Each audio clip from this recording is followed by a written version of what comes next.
Good evening to all of you. So let's talk about UGC little bit today. UGC में specifically हमने एक ही point पढ़ना है. आप अगर सिलेबस देखोगे तो कहता है role of UGC in qualitative development in higher education. It's not like UGC के हर एक एलिमेंट को हमने पढ़ना है, only the role of qualitative development. Still we should know little about UGC कि UGC क्या है, कब आया, एक ओवरव्यू ले लेते हैं. आई एम श्योर नेट के सिलेबस में भी आपने ये पढ़ के रखा है व्हाट इज यूजीसी की हिस्ट्री पढ़ के रखी है, और नेट में यूजीसी और यूजीसी द्वारा रेगुलेटेड बॉडीज से एक ना एक क्वेश्चन हर एक एग्जाम में आता है. तो यहाँ भी हो सकता है कि अगर एक आध क्वेश्चन आपको केवल बेसिक्स ऑफ यूजीसी से भी देखने को मिल जाए. So we'll talk little about UGC first. So timeline के बेसिस पे दीदी हम बात करते हैं. देखिए UGC का जो गठन है ये कब हुआ था. UGC incorporated initially when in 1945 year. You can take a mark. UGC was formed in 1945. The idea was borrowed from England, of course. आज के दिन की यदि हम बात करें तो यूजीसी का also the tagline is important, ज्ञान विज्ञान विमुक्तये, that is one bit. And UGC tagline says education knowledge liberates. Formation was done on 28 December 1953. तो आप बोलोगे एक बार फॉर्मेशन हम कह रहे हैं कि 1945 में हो गया था, यहाँ पे जो है 1953 लिखा हुआ है. तो देखिए this is the date when actually inauguration officially happened. देखिए जब यूजीसी को इनिशियली लाया गया था तो यूजीसी का जो काम था वो केवल limited to the 3 central universities का जो देख रेख है केवल वही करना था. 3 सेंट्रल यूनिवर्सिटीज कौन कौन से थे? अलीगढ़ यूनिवर्सिटी, बनारस, यहाँ भी लिख देती हूँ, Aligarh,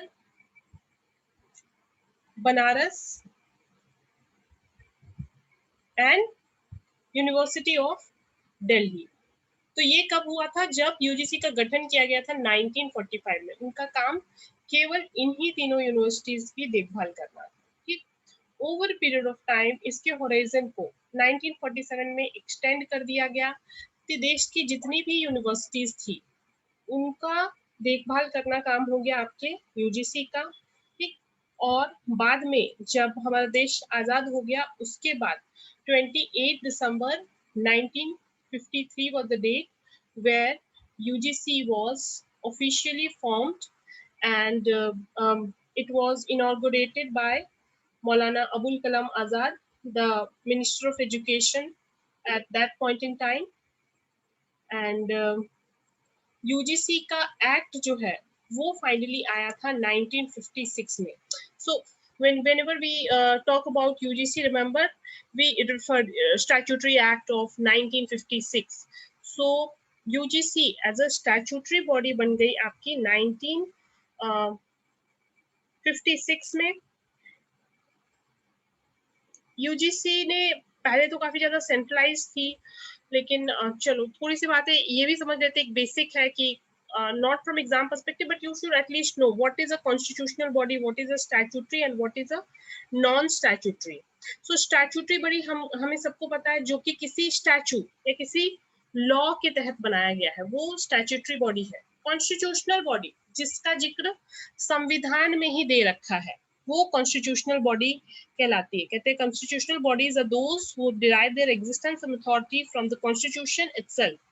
and then there are non-statutory body which have no legislative backing. So private bodies are non-statutory body. Hope this clarifies the difference between what is a statutory body. So from exam perspective, just you have to remember UGC is a statutory body. और UGC statutory body कब बना? UGC Act के तहत. UGC Act आया था 1956 में. तो ये ईयर एग्जाम के लिए आपके लिए इम्पोर्टेंट है. अब मिनिस्ट्री ऑफ एजुकेशन के तहत ये आता है. अच्छा, another thing we have to talk about quality of quality education. That is what your syllabus says. Syllabus में क्या कहते हैं? Qualitative development in higher education में यूजीसी का क्या रोल है? So you should also know what is qualitative development meaning, qualitative development होता क्या है। तो इस पर थोड़ी सी बातें करेंगे। अब यूजीसी के बारे में थोड़ी सी बातें हो गई हमारी। तो यूजीसी का वर्क देखिए, दो मेजर वर्क है यूजीसी का। एक है आपका क्वालिटी एश्योरेंस और दूसरा है आपका फंडिंग।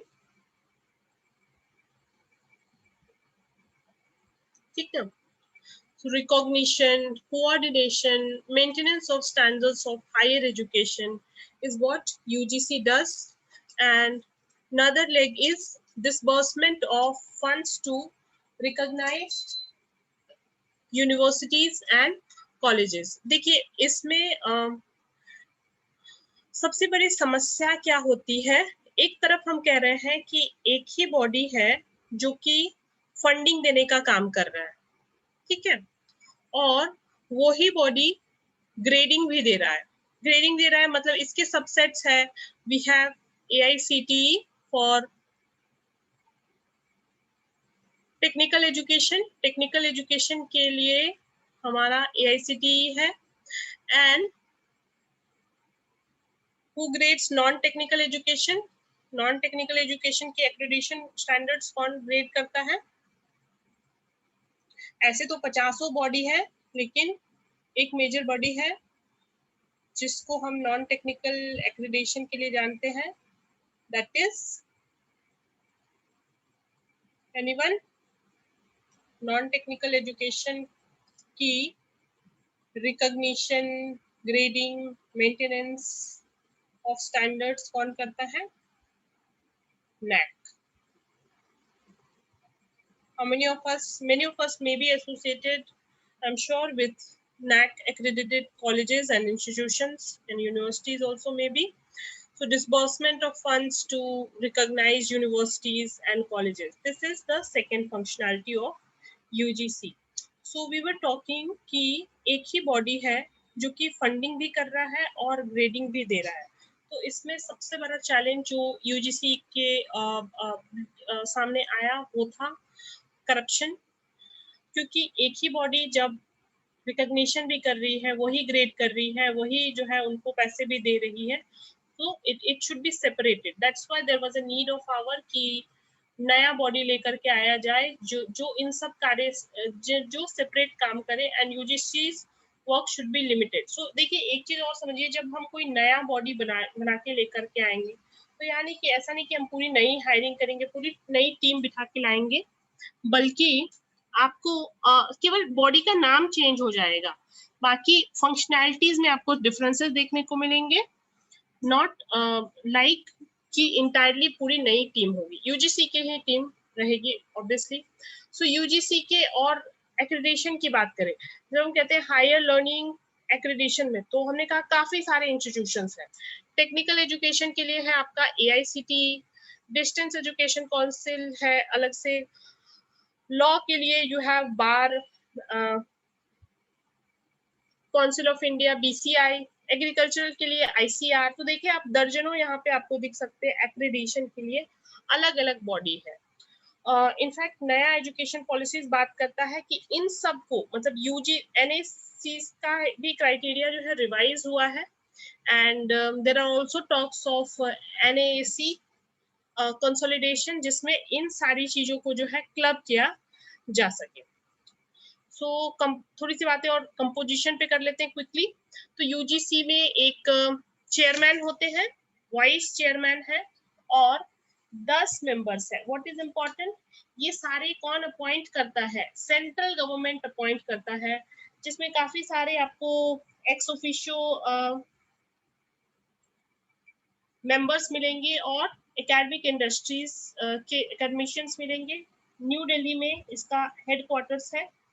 ये जो 10 मेंबर्स की हम बात कर रहे हैं, इस 10 मेंबर्स में से भी जो है,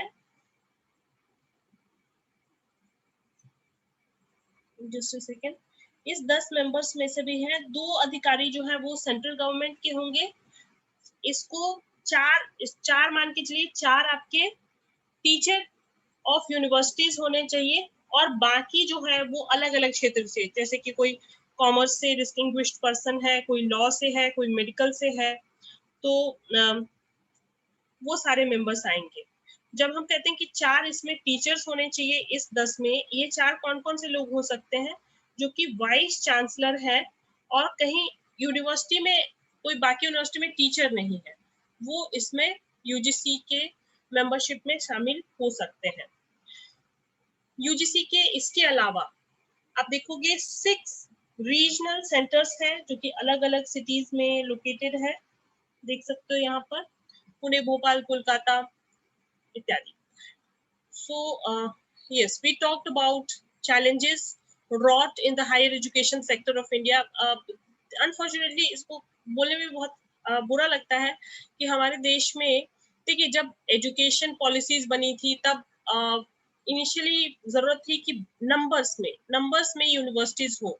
आज के टाइम पे यदि हम बात करें तो हजारों यूनिवर्सिटीज हैं इंडिया में, एक मोटा नंबर की बात करें तो। लेकिन जब हम बात करते हैं वर्ल्ड रैंकिंग की, तो hardly handful of IITs, IIM, इसके अलावा बहुत सारे इंस्टीट्यूशंस, एक आध जो नए वाले हैं, university of Delhi, a few universities only come in these top 100 ranking, otherwise we are completely nowhere, हम पहले 100-500 में भी नहीं आते हैं। तो ये एक बहुत बड़ा फ्लॉ है कि in spite of we have UGC as the apex institution, we don't have this no power to shut down fake universities. UGC को ये वाला पावर नहीं दिया गया है, वो बना सकते हैं, उनको ग्रेडिंग कर सकते हैं, लेकिन शट डाउन का पावर्स नहीं दिए गए। तो this is something conflict of interest of maintenance of standards and funding together. So this point we talked about, maintenance and standards being done together by the UGC leads to conflict of interest and may amount to corruption.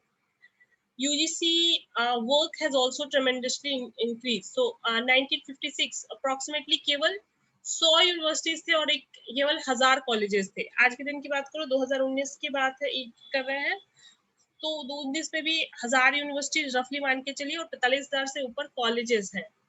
तो colleges का number तो बढ़ गया है। Exam perspective से जब आपसे quality से के ऊपर क्वेश्चन पूछा जाए तो ध्यान में रखिएगा, we are not in dearth of the quantity. We have enough universities in our country. That's what at least the book says, but not the quality.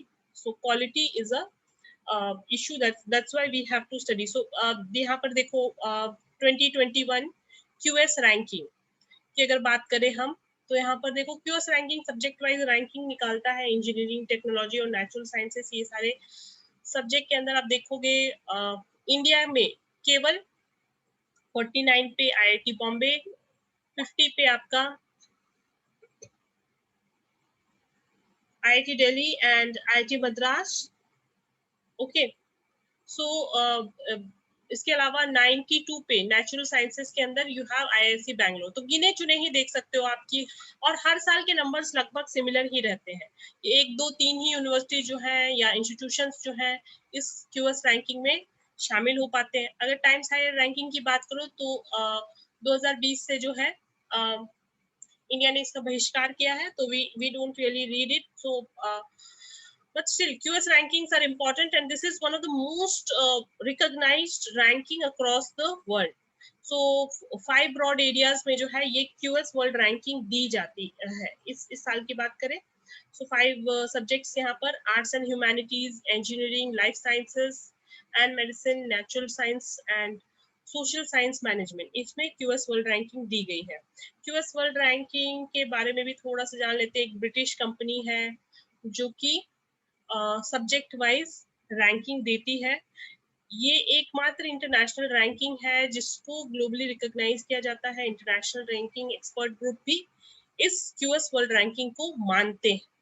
तो या this was the data from 2020। तो यहाँ भी आप देखोगे कि we are no better, Bombay, Delhi, Bangalore, so almost same name come every year. Okay, so यही हमने मोटा एक UGC का ओवरव्यू लिया। तो those who join late, I just flip through. हमने समझा अभी तक के कि UGC क्या है, UGC का एक ओवरव्यू लिया टाइमलाइन के through. What are the challenges, what are the functionalities of UGC? UGC is a statutory body, composition समझा, यूजीसी का, एंड या we did talk about challenges as well. देखिए, जब हमें पढ़ना है, अगर हम सिलेबस की बात करें तो we are talking about qualitative role of UGC in our higher education. तो यूजीसी कई सारे प्रोग्राम चलाता है। मैंने आपके साथ ग्रुप में दो पीडीएफ शेयर की है। एक पीडीएफ है 2017 का प्लानिंग का यूजीसी का, और दूसरा जो है नैक रिवाइज क्राइटेरिया का पीडीएफ है। both I want you to go through in detail, तो आपको एक आइडिया मिल जाएगा what does UGC is exactly into when we say qualitative role of UGC. So there are various programs, like this was the program launched in 2019, परामर्श program में क्या है देखिए, how can our institution get an NAAC accreditation? ये क्या कह रहा है, डीन ऑफ अ अनएक्रेडिटेड इंस्टीट्यूशन, जिसको नैक की एक्रेडिटेशन नहीं मिली है, वो ऐसे बंदे से बात कर रहा है जो कि डीन है एक्रेडिटेड इंस्टीट्यूशन का। तो कहने का मतलब है, ये जो बड़ी बॉडीज है जिनको नैक एक्रेडिटेशन मिल चुकी है, ये छोटे वाले को मदद करती है ताकि ये नैक एक्रेडिटेशन पा सके। तो ये परामर्श का हिंदी अगर शाब्दिक अर्थ आपको पता हो तो आप इसे रिलेट कर सकते हो। So yes, it's like a hub and spoke model, मतलब एक ही जो मेंटोर है ये कई सारे छोटे छोटे इंस्टीट्यूशन को हेल्प करता है ताकि they also get accreditation through NAAC. So mentor और मेंटी का प्रोग्राम है ये। Okay, so this was a brief. Now quickly let's look at some of the kind of questions which are already asked in net. See, net के questions आपके लिए बहुत important बनते हैं. So yes, if UGC is mentioned, try and do all the questions related to UGC. So आप देखोगे special focus on the problem of examination system of India formed a part of which of the following report? Problem of examination system. ये था आपका report on the standards of university education, UGC act. So initially देखो UGC का focus पहले क्या था, सबसे पहले जब हमारा देश आजाद हुआ, वहां से अगर हम टाइमलाइन की बात करें, so it all started, let me just take you back. जब यूजीसी स्टार्ट हुआ, अगर हम मान के चलते हैं 1956 UGC became a statutory body.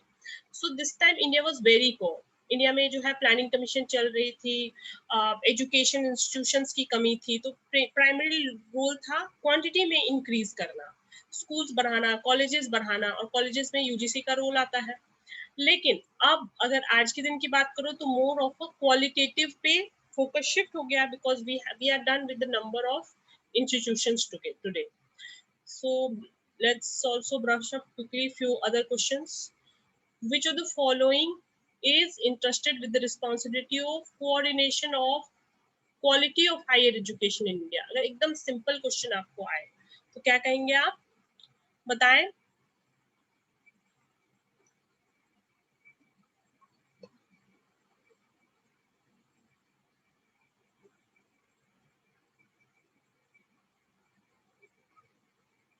Are you all with me? हैं आप लोग क्लास में?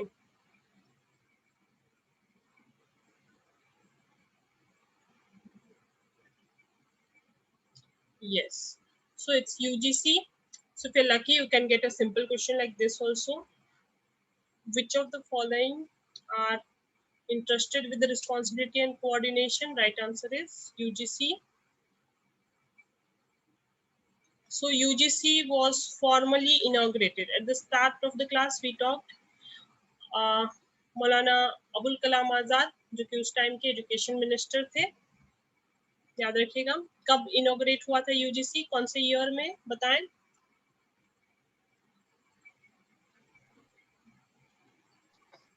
1956। 1956, यस, बहुत ही इम्पोर्टेंट। ओके,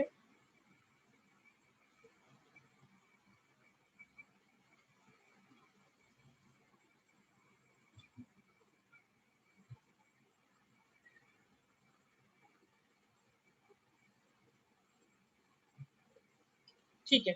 सो एक और क्वेश्चन है, एपेक्स लेवल इंस्टीट्यूशन है, इनके फॉर्मल कंसर्न्स है, मिलाना है आपको।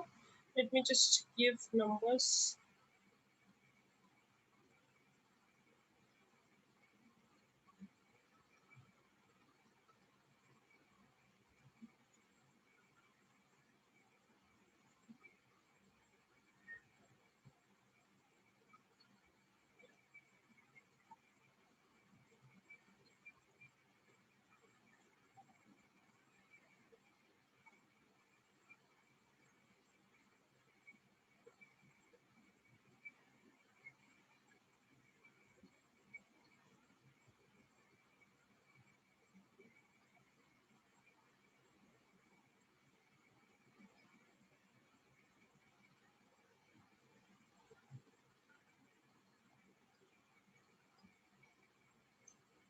सो चलिए देख लेते हैं। तो ऐसे भी क्वेश्चंस आते हैं। UGC is coordination quality maintenance in the institution of higher education. Coordination का भी काम करती है यूजीसी। क्वालिटी मेंटेनेंस में भी यूजीसी का ही नाम आएगा। ये बहुत इंपॉर्टेंट है, ध्यान रखिएगा। Yes, one is C. So second, AICTE. AICTE, I think I got the answers late, sorry. So AICTE, recognition of quality in technical institutions. So technical institutions आपका AICTE है. MCTE, teacher training से related है. Coordination and recognition of quality related to teacher education institutions. And NAC, NAC UGC का ही एक body है. और quality के बारे में हम बात कर रहे हैं, तो नैक आपको जरूर से पढ़ना है। इसलिए मैंने नैक की रिवाइज्ड एक्रेडिटेशन क्राइटेरिया है वो आपके साथ शेयर किए। वो सारे क्राइटेरियाज आपको ध्यान में होने चाहिए। So evaluation of quality, determining the grade of excellence. So ये नैक जो है आपको पता है ए ग्रेड, बी ग्रेड ऐसे कॉलेजेस की रैंकिंग करती है, ग्रेडिंग करती है। और ग्रेडिंग जो है टाइम टू टाइम रिव्यू करना भी नैक का काम है, ठीक ना। फिर क्या आता है क्वेश्चन, एक और है, देख लेते हैं। The mandate of UGC includes. UGC का क्या क्या काम है इसमें से बताएं। Try answering.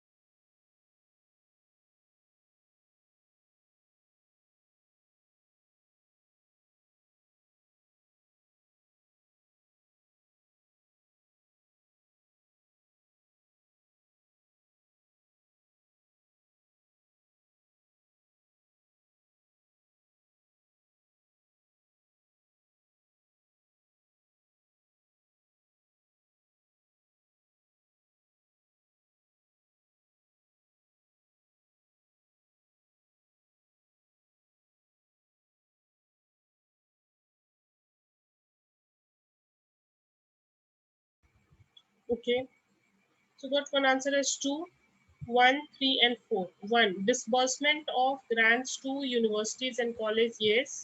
Recognizing and mentoring technical institutions. Technical institutions maintain करना किसका काम है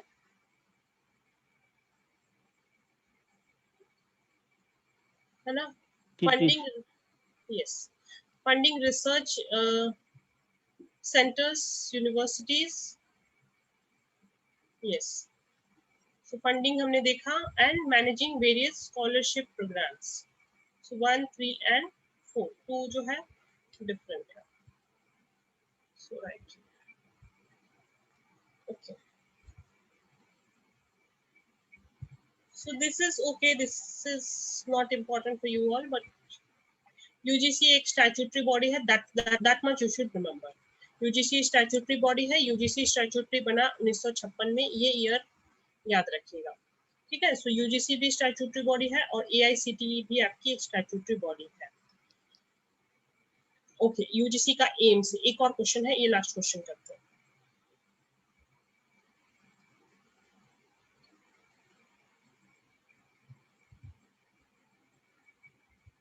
Dharmendra, you are saying something?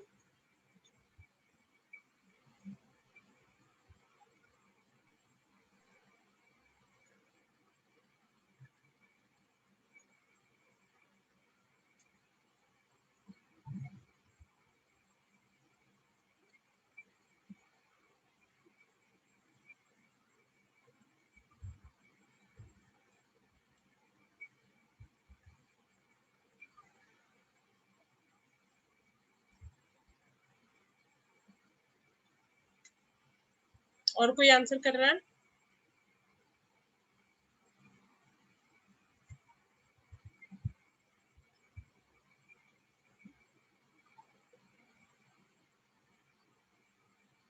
Okay, चलिए देखते हैं। So providing autonomy to each and every. देखिए ईच एंड एवरी वर्ड आ गया, इसलिए ये नहीं होगा। Each and every higher education institutions को क्या ऑटोनॉमी दी जाती है? नहीं। किनको दी जाती है? वो क्या कहलाते हैं? जिनको ऑटोनॉमी मिलती है वो क्या कहलाते हैं? Institutions of eminence. सुना है? If someone can help you me with A Hindi name of this. institutions of eminence.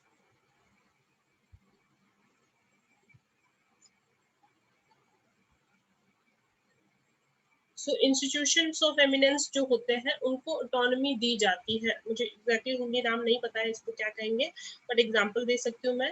IIMs हो गए, आपके आईआईटीज हो गए, आईआईएससी बेंगलुरु हो गया, तो ये सारे इंस्टीट्यूशंस ऑफ एमिनेंस इनको कहलाते हैं। इनको ऑटोनॉमी क्यों दी जाती है? इनको एक तरीके से ग्रेडेड ऑटोनॉमी की बात की गई है। इनफैक्ट महत्ता ओके, महत्ता के इंस्टीट्यूशंस। सो हम जब कह रहे हैं इनको ऑटोनॉमी दी जाती है यूजीसी द्वारा, क्यों देते हैं? क्योंकि ये इंस्टीट्यूशंस आपको वर्ल्ड रैंकिंग ला करके देते हैं। तो जो इंस्टीट्यूशंस अभी हमने जैसे क्यूएस रैंकिंग देखी, टाइम्स हायर रैंकिंग होते हैं, तो इस तरीके की रैंकिंग में ये इंस्टीट्यूशंस टॉप पे आते हैं। तो क्राइटेरिया यही होता है कि आप अपना फीस डिसाइड कर सकते हो, आपको किस तरीके की यूजीसी के सुपरविजन से छूट मिल जाती है, but provided you also have to ensure that you give us rankings in return. That's the main aim, that several private universities and several state universities are put into the list of institutions of eminence. Okay. Maximum number of fake universities, चलो इसको हम skip कर सकते हैं. The answer is Uttar Pradesh in that particular year. Okay. So which of the following is not correct about UGC? इनमें से कौन सी बातें UGC के बारे में करेक्ट नहीं है, ये बताएं।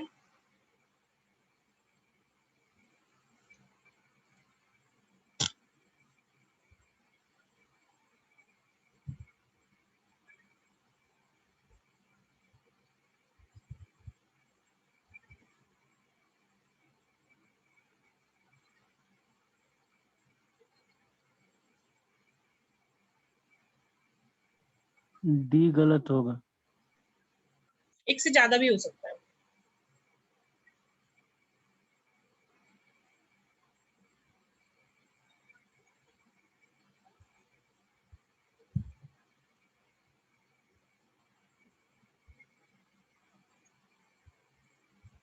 C may be it receives planned and non-planned funds from the central government. It receives funds from the state government in respect of state universities. ये state universities को funding देता है या उनसे लेता है? Hope this is now clear. Coordinate और promote तो ये करता है हायर एजुकेशन को। सेंट्रल गवर्नमेंट से भी इसको फंडिंग मिलती है क्योंकि ये स्टैट्यूटरी बॉडी है, सरकार इसको फंडिंग देती है। हम जब कहते हैं हमें फेलोशिप देती है यूजीसी, तो हमें कौन सी फेलोशिप देती है? हमें गवर्नमेंट के खाते से यूजीसी को एक बजट एलोकेट होता है and that comes to us. State government को ये प्रदान करता है फंडिंग, स्टेट गवर्नमेंट की यूनिवर्सिटीज को, ठीक ना? सो या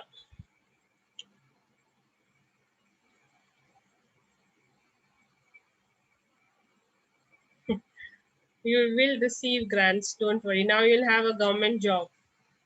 Why are you worried for? Indicate a number of regional offices of University Grant Commission of India. So 7 regional offices है। कहाँ कहाँ पे है? स्टार्टिंग में हमने इसको देखा था आपका,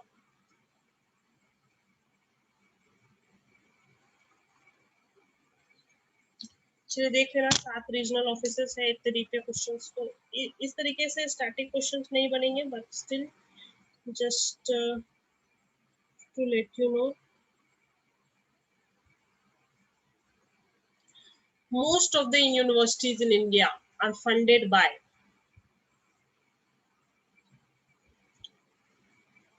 सबको पता ही है, it is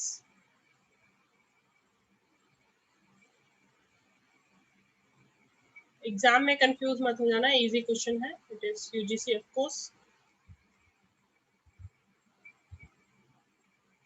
okay, so now this was a like a historic और स्टैटिक पोर्शन ऑफ यूजीसी, ठीक ना? अभी आपको जो कि क्वालिटेटिव रोल ऑफ यूजीसी पढ़ना है, तो एक चीज समझिए, क्वालिटेटिव के लिए yes, I'll share the PDF, don't worry.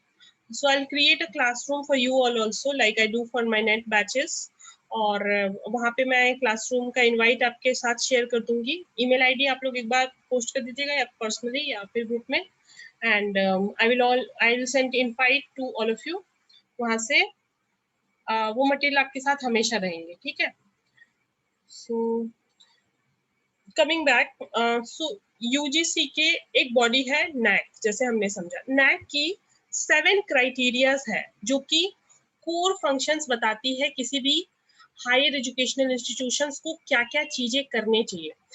Okay, I just want to understand the audience, like how many of you are associated with NAAC accredited institutions, या फिर आपने ये प्रोसेस एक्सपीरियंस किया है कि जब कोई भी इंस्टीट्यूशन में नैक एक्रेडिशन होती है, तो नैक बेसिकली कौन से बेसिस पे उनको सर्टिफिकेशन देता है कि आप ए ग्रेड हो कि बी ग्रेड हो या सी ग्रेड हो, एंड सो ऑन। सो मैंने ये डिटेल्ड पीडीएफ आपके साथ शेयर की है जिसमें ये क्राइटेरियाज मेंशन है, हर एक criterias. So at least what I want you all to know is the 7 criterias. इतना आपको एग्जाम पर्सपेक्टिव से याद रखना ही रखना है।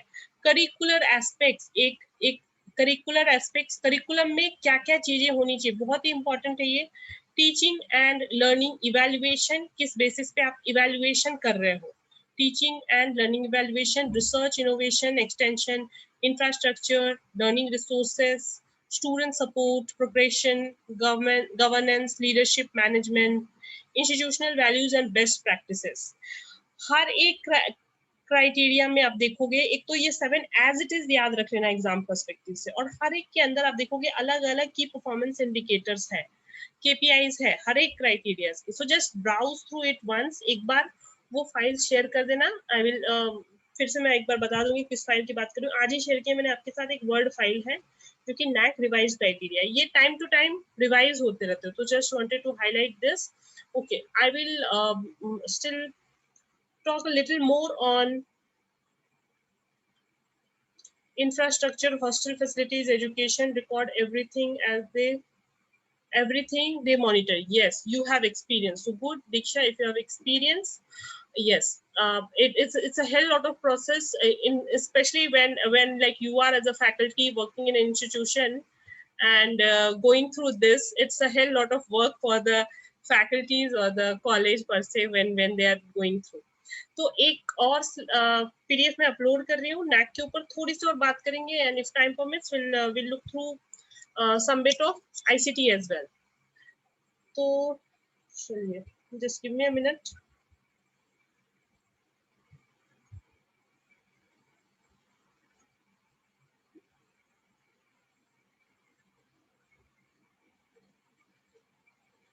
ओके, सो एक ये भी रिपोर्ट मैंने आपके साथ शेयर की थी। देखिए, ये जो प्लान था 12th 5-year प्लान 2012, दिख रहा है ना पीडीएफ सबको? Just confirm me once.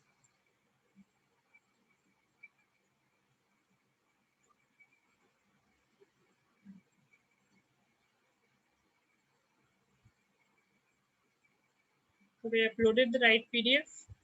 Yes. So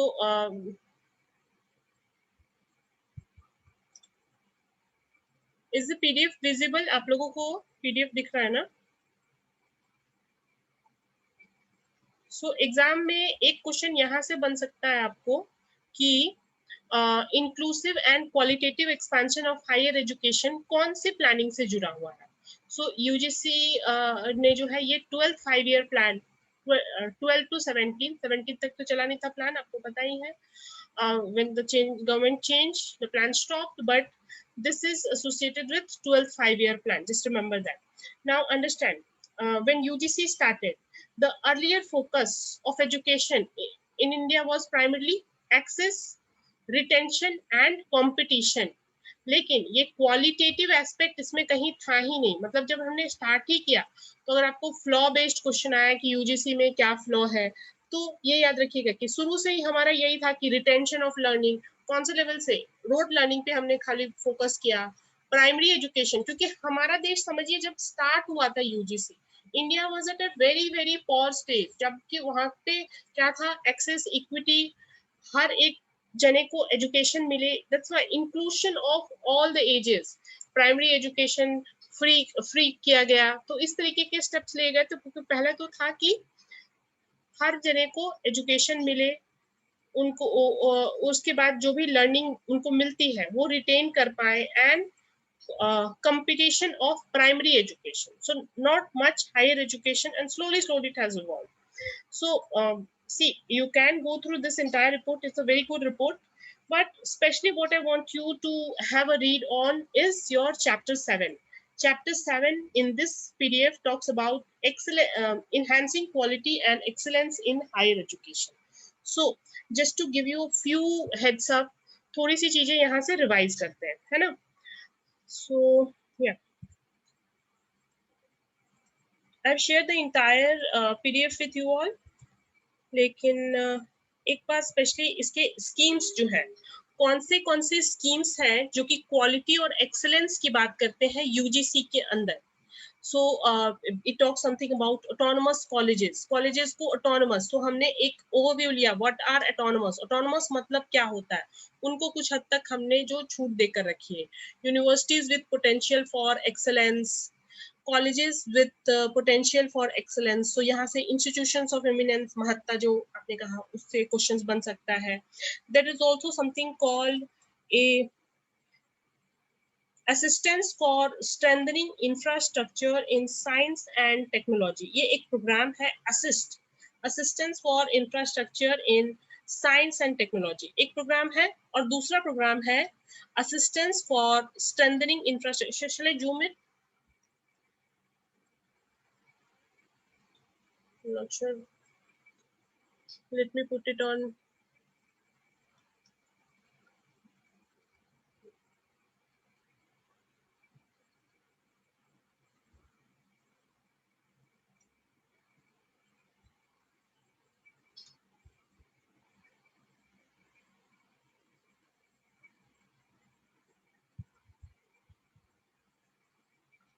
Better now, those who are doing it from mobile. So just give me a minute.